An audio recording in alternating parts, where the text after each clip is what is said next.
Hello दोस्तों, मेरा नाम है मचिंद्र माने। आप देख रहे हैं स्ट्रेंजर माइंड।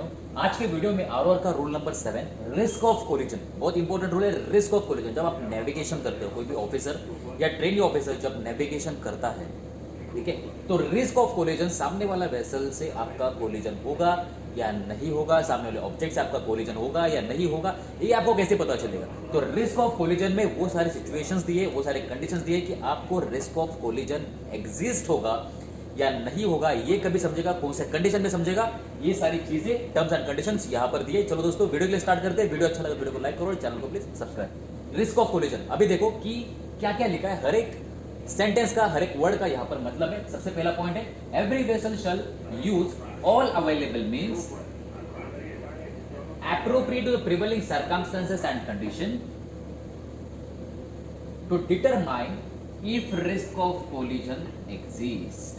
मतलब हर एक वेसल ने, एवरी वेसल शेल, हर एक वेसल ने हमेशा ऑल अवेलेबल मीन्स, मतलब नेविगेशन के जितने अवेलेबल मीन्स है, ऑनबोर्ड शिप रडार हो सकता है, वीएचएफ हो सकता है, बेरिंग्स हो सकती है, विजुअल बेरिंग्स हो सकती है, ये सारी चीजें, रडार की बेरिंग्स हो सकती है, ये सारी चीजें आपको हमेशा all available use means use करने हैं to determine if risk of collision exist. Navigation के सारे इक्विपमेंट्स जितने आपके पास अवेलेबल है, सारे आपको यूज करके रिस्क ऑफ कोलिजन एग्जिस्ट हो रहा है या नहीं हो रहा है, ये डिटरमाइन करना है। Appropriate to the prevailing circumstances and condition, मतलब जो कंडीशन रहेगी, जिस सिचुएशन में आपका शिप रहेगा, उस सिचुएशन में आपके पास जो भी अवेलेबल इक्विपमेंट्स है, वो सारे अवेलेबल इक्विपमेंट यूज करके आपको रिस्क ऑफ कोलिजन एग्जिस्ट हो रहा है या नहीं हो रहा है, ये डिटरमाइन करना है। ठीक है, जैसे कि आपका अगर रेस्ट्रिक्टेड विजिबिलिटी है तो आप रडार पे बेरिंग लगा के देखो, अगर क्लियर विजिबिलिटी है तो कंपास बेरिंग ले लो, अज्यूमत बेरिंग ले लो। ठीक है, तो ये सारी चीजें आपको सपोर्ट करेगी, आपको असिस्ट करेगी प्रिवेलिंग सर्कमस्टेंस एंड कंडीशन के accordingly to determine risk of collision exist हो रहा है या नहीं हो रहा है। If there is a doubt such risk shall be deemed to exist, मतलब अगर आपको लग रहा है, अगर सपोज लेट्स से एग्जांपल लेते कि अगर विजिबिलिटी खराब है, रेस्ट्रिक्टेड विजिबिलिटी है, और आपको डाउट है कि वेसल से मेरा कोलिजन होगा या नहीं होगा, ये ऑब्जेक्ट से मेरा कोलिजन होगा या नहीं होगा, अगर आप डाउट में है, अगर आप नेविगेशन वॉच कीपिंग ऑफिसर है और आपको डाउट हो रहा है कि सामने वाले वेसल से मेरा कोलिजन होगा या नहीं होगा, तो आपको वो अज्यूम करना है कि रिस्क ऑफ कोलिजन एग्जिस्ट हो रही है और आपको अकॉर्डिंगली एक्शंस लेने हैं। तो अगर वहां पर, जैसे कि इस मतलब ने क्या, इस पॉइंट ने क्या बोला, if there is a doubt, अगर आपको डाउट लगता है कि सच रिस्क होगी या नहीं होगी, तो आपको ये अज्यूम करना है कि रिस्क है और आपको एक्शंस लेने हैं। ठीक है, तो दो स्टेटमेंट है पहले वाले पैरा में कि आपको हमेशा सारे इक्विपमेंट यूज करके रिस्क ऑफ कोलिजन एग्जिस्ट हो रहा है या नहीं हो रहा है, ये चेक करना है। और दूसरे में क्या बोला है कि अगर आपको डाउट है कि रिस्क ऑफ कोलिजन एग्जिस्ट होगा या नहीं होगा, तो आपको ऐसे ही समझना है कि रिस्क ऑफ कोलिजन है और आपको एक्शंस लेने हैं। ठीक है, तो पहला पैरा हो गया। पार्ट बी में क्या बोला है, proper use shall be made of an radar equipment if fitted and operational. अगर आपके शिप पे रडार लगाया हुआ है और वो रडार ऑपरेशनल है, मतलब वो खराब नहीं हुआ, इफ फिटेड एंड ऑपरेशनल, लगाया हुआ है और ऑपरेशनल है, including long range scanning to obtain early warning of the risk of collision. मतलब रडार में जब आप नेविगेशन कर रहे हो तो रडार का आपको लॉन्ग रेंज स्कैनिंग में डिटेक्ट करना है दूर वाले वेसल्स। जब आप दूर वाले वेसल्स को डिटेक्ट करोगे, उसकी प्लॉटिंग करोगे, तो आपको इनफ टाइमिंग मिलेगा, आप बहुत ज्यादा पहले ही अलर्ट हो जाओगे कि उसके साथ मेरा रिस्क ऑफ कोलिजन होने वाला है। अगर आपने लेट से कि 12 नॉटिकल माइल वाला टारगेट पकड़ लिया, 12 नॉटिकल माइल वाले टारगेट से आपका रिस्क ऑफ कोलिजन हो रहा है, तो आपको 12 नॉटिकल माइल, अगर आपके वेसल का स्पीड 12 नॉट है, तो 12 नॉट्स स्पीड 12 नॉटिकल माइल पे टारगेट, मतलब आपको 1 घंटा पहले ही समझ में आएगा कि रिस्क ऑफ कोलिजन मेरे ब्ला टारगेट से होने वाला है। तो आपके पास सिचुएशन असेस करने के लिए और एक्शन लेने के लिए इनफ टाइमिंग है, तो कंफ्यूजन नहीं होगा। तो रडार का आप लॉन्ग रेंज स्कैनिंग यूज करके अर्ली वार्निंग, बहुत पहले ही आप चीज समझ सकते हो कि रिस्क ऑफ कोलिजन एग्जिस्ट होगा या नहीं होगा। तो रडार जो इक्विपमेंट है उसका प्रॉपर यूज करने आना चाहिए, मतलब लॉन्ग रेंज स्कैनिंग भी यूज कर लो, स्मॉल स्केल स्कैनिंग भी यूज कर लो, जहां पर ट्रैफिक ज्यादा है वहां पर स्मॉल स्केल यूज कर लो, जहां पर ट्रैफिक कम है, ओपन वाटर है, तो वहां पर लॉन्ग रेंज स्कैनिंग यूज कर लो। तो रडार जब आपका फिटेड है, ऑपरेशनल है, तो आपको उसका प्रॉपर यूज करने आना चाहिए। तो proper use shall be made, radar का प्रॉपर यूज करो of an radar fit and operational, अगर फिटेड है ऑपरेशनल है, इंक्लूडिंग लॉन्ग रेंज स्कैनिंग भी आपको यूज करनी है to obtain early warning of the risk of collision. Risk of collision की अर्ली वार्निंग मतलब मुझे इन एडवांस में इनफ टाइमिंग में आपको रिस्क ऑफ कोलिजन की वार्निंग मिले। एंड रडार प्लॉटिंग और equivalent systematic observation of a detected object, मतलब रडार प्लॉटिंग आप डायरेक्टली मैनुअली भी कर सकते हो चार्ट पे। रडार का बेरिंग ले लो, फर्स्ट बेरिंग, सेकंड बेरिंग ले लो 6 मिनट के बाद, और आप चार्ट पे, पेपर चार्ट पे रडार प्लॉटिंग करके वो रिस्क ऑफ कोलिजन होगा, क्लोज क्वार्टर होगा, या वेसल कहाँ से पोर्ट से पास हो रहा है, स्टार्बोर्ड से पास हो रहा है, हेड से पास हो रहा है, स्टर्न से पास हो रहा है, तो ये आप प्लॉटिंग करके सीख सकते हो या देख सकते हो मैनुअली।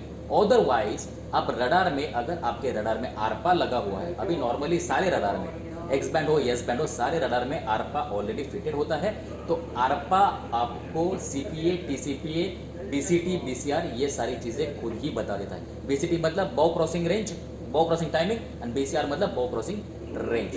तो आपको जो इक्विवेलेंट सिस्टमैटिक ऑब्जर्वेशंस है, मतलब मैनुअल रडार प्लॉटिंग कर लो, या आप ये भी कर सकते हो कि आप एक कंपास बेरिंग ले लो उस टारगेट का, फिर 10 मिनट के बाद फिर कंपास बेरिंग ले लो, अगर बेरिंग चेंज नहीं हो रहा है, डिस्टेंस कम हो रहा है, दैट मींस कोलिजन होने वाला है। ठीक है, तो आपके पास ऐसे बहुत सारे मीन्स है जिससे आपको पता चलेगा कि कोलिजन होगा या नहीं होगा, वो आपको सारी चीजें यूज करनी है। रडार में भी आप प्लॉटिंग कर सकते हो, आप चार्ट में भी प्लॉटिंग कर सकते हो, आप कंपास बेरिंग से भी चेक कर सकते हो, तो आपको वो सारी चीजें यूज करनी है to obtain the early warning of the risk of collision. तो ये हो गया पॉइंट बी। अभी पॉइंट सी की बात करते हैं। इसमें क्या दिया? assumption shall not be made on the basis of scanty information such as the scanty radar information। scanty information मतलब क्या है कि जिस इंफॉर्मेशन के ऊपर आप 100% भरोसा नहीं कर सकते। जैसे कि रडार है, रडार में मैंने एक वीडियो में बताया था कि रडार जो है, रडार कंफ्यूज हो जाता है। रडार आपका नेविगेशन इक्विपमेंट है, लेकिन रडार के खुद के लिमिटेशंस है। रडार के लिमिटेशन क्या है? जब दो टारगेट नियरेस्ट डिस्टेंस पे होते हैं तो रडार स्वैप हो जाता है, रडार कंफ्यूज हो जाता है। जब सेम बेरिंग पे रहेंगे और डिस्टेंस कम रहेगा तो वो स्वैप हो जाता है, एक दूसरे के स्वैप हो जाता है। तो उसमें आपको स्कैंटी इंफॉर्मेशन, जो रडार की इंफॉर्मेशन है, या आपको किसी और मीन से आप इंफॉर्मेशन ले रहे हो, तो वो जैसे एआईएस हो गया, तो इसमें क्या होता है कि उसके खुद के लिमिटेशंस है। रडार क्या, एआईएस का क्या होता है प्रॉब्लम कि एआईएस कभी डिटेक्ट करेगा, कभी नहीं करेगा। एआईएस का अपना एक लिमिटेशंस है।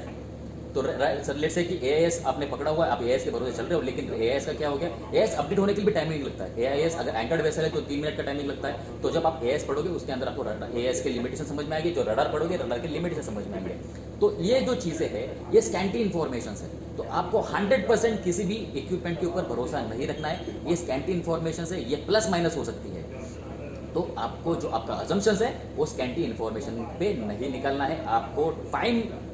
आपको डिसीजन लेना है, आपको प्रॉपर सिचुएशन असेस करनी है। 100% आपको समझ में आना चाहिए कि कोलिजन होगा या नहीं होगा। ठीक है, तो assumption shall not be made on the scanty information, it's just scanty radar information, क्योंकि रडार में टारगेट स्वैप्स हो सकते हैं। तो सी पॉइंट हो गया। डी पॉइंट में क्या है? The in determining the risk of collision following factor shall be taken into account. मैंने पूरा पॉइंट नहीं लिखा यहाँ पर। जब आप रिस्क ऑफ कोलिजन एग्जिस्ट होगा या नहीं होगा, ये चीजें समझने के लिए कौन से 2 पॉइंट आपको मदद करेंगे, मतलब आपको कौन से पॉइंट से आपको लगेगा कि रिस्क ऑफ कोलिजन होगा या नहीं होगा, ये देखते हैं। कौन से कंडीशंस है? Such risk shall be deemed to exist if the compass bearing of an approaching vessel, compass bearing of an approaching vessel does not appreciably changes. मतलब क्या होता है, यहाँ पर क्या लिखा है? वो रिस्क ऑफ कोलिजन एग्जिस्ट कभी होगा जब आपके वेसल से आपने वो सामने वाला जो टारगेट वेसल है उसका एक बार बेरिंग लिया। लेट से आपने 11 बजे बेरिंग लिया और 11:10 में फिर से आपने बेरिंग लिया, तो बेरिंग सेम है, बेरिंग बिल्कुल चेंज नहीं हो रहा है। बेरिंग ऑब्जेक्ट का या टारगेट का सेम है, compass bearing of that target is same. लेकिन ये 2 कंडीशन में हो सकता है, जब वो टारगेट नजदीक आ रहा है या टारगेट दूर जा रहा है। तो यहां पर कौन सा कंडीशन है? यहां पर अप्रोचिंग वेसल लिखा हुआ है, मतलब जिस वेसल का रेंज कम हो रहा है, जिस वेसल का रेंज बढ़ रहा है जिस वेसल का रेंज बढ़ रहा है लेकिन बेरिंग सेम है, तो वो वेसल आपके लिए प्रॉब्लमेटिक नहीं है, उस वेसल से आपका रिस्क ऑफ कोलिजन नहीं होगा। लेकिन अगर अप्रोचिंग वेसल है, अप्रोचिंग वेसल मतलब उस वेसल का रेंज कम हो रहा है, बेरिंग सेम है, कंपास बेरिंग सेम है, लेकिन अप्रोचिंग है, मतलब उस वेसल का रेंज कम हो रहा है, तो that is a risk of collision. वहां पर रिस्क ऑफ कोलिजन एग्जिस्ट होगा और ऐसा आपको समझना है। सेकंड पॉइंट में क्या लिखा है? May sometime exist even when appreciable bearing change is evident, मतलब जहां पर बेरिंग चेंज हो रहा है, particularly when approaching a very large vessel, तो when approaching a vessel at a close range. मतलब जो बड़े वेसल्स हैं, बड़े वेसल है, उसका बेरिंग क्या होता है? देखो, हम जब कंपास बेरिंग लेते हैं तो कभी क्या होता है कि हमने बाउ का बेरिंग लिया, ठीक है, तो बाउ का बेरिंग तो चेंज हो रहा है, बाउ का बेरिंग चेंज हो रहा है, लेकिन वेसल बहुत बड़ा है, तो आपका बाउ, वो वेसल का बाउ हेडिंग तो क्लियर हो जाएगा, लेकिन उसके स्टन पे आप ठोक सकते हो, तो स्टन पे आपका कोलिजन हो सकता है। जब बड़ा वेसल होता है तो आपको कोलिजन हो सकता है even if there is a bearing change. पहले वाले पॉइंट में क्या लिखा था कि बेरिंग चेंज अगर नहीं हो रहा है, डिस्टेंस कम हो रहा है, तो रिस्क ऑफ कोलिजन है। लेकिन सेकंड पॉइंट में ये भी चीज बता रहा है कि बेरिंग चेंज हो रहा है, अप्रोचिंग वेसल का बेरिंग चेंज हो रहा है, लेकिन जो अप्रोचिंग वेसल है वो बड़ा वेसल है। तो बड़े वाले वेसल से प्रॉब्लम क्या है कि आप बाउ का मतलब हेडिंग का बेरिंग ले रहे हो, लेकिन उसका जो स्टन है वो स्टन आपको ठोक सकता है, क्योंकि वेसल बहुत बड़ा है। बाउ क्लियर जाएगा लेकिन स्टन क्लियर नहीं जा रहा, तो स्टन पे आप ठोक सकते हो। तो जो अप्रोचिंग वेसल है और क्लोज रेंज पे है, तो उससे आप कोलिजन कर सकते हो even if there is a bearing change. और टग एंड टो में भी ऐसा हो सकता है। टग क्या होता है? टग आगे होता है, उसके पीछे लाइन होगी, फिर उसके पीछे टो होगा। तो आप टग का बेरिंग ले रहे हो, टग तो क्लियर जा रहा है, लेकिन टो का क्या? टो पे आप ठोक सकते हो। तो हमेशा ये चीज ध्यान रखिए, जब वेसल नजदीक आता है, कोई भी वेसल है, क्लोज रेंज होता है, बड़ा वेसल है, टग एंड टो है, तो उसमें आपका कोलिजन हो सकता है even if there is a bearing change. ठीक है, तो आपको ये दोनों चीजें ध्यान में रखनी, नहीं तो आप हमेशा, नहीं तो आप ऐसे नहीं बोल सकते कि बेरिंग चेंज हो रहा था तो कोलिजन नहीं होगा। नहीं, बेरिंग चेंज हो रहा है, लेकिन अगर क्लोज रेंज पे वेसल है, बड़ा वेसल है, टग एंड टो है, तो आपका कोलिजन हो सकता है। ठीक है, तो ये दोनों चीजें आपको समझ में आ गई। तो ये हो गया रिस्क ऑफ कोलिजन के बारे में। अगर आपको इसमें कोई डाउट है, कोई चीज समझ में नहीं आ रही है, तो आप मुझे कमेंट्स में क्वेश्चन पूछ सकते हो। दोस्तों, रूल बाय हार्ट करना, जब आप सेकंड मेट बनोगे, चीफ मेट बनोगे, मास्टर बनोगे, तो आपको रूल्स बाय हार्ट करने पड़ते हैं। आपको रूल्स वर्ड बाय वर्ड आने चाहिए, क्योंकि रूल्स जो बने हैं वो रूल्स में हर एक वर्ड का मतलब है। कोई भी वर्ड अगर आप मिस करते हो तो उससे आपका मीनिंग पूरा चेंज हो जाएगा।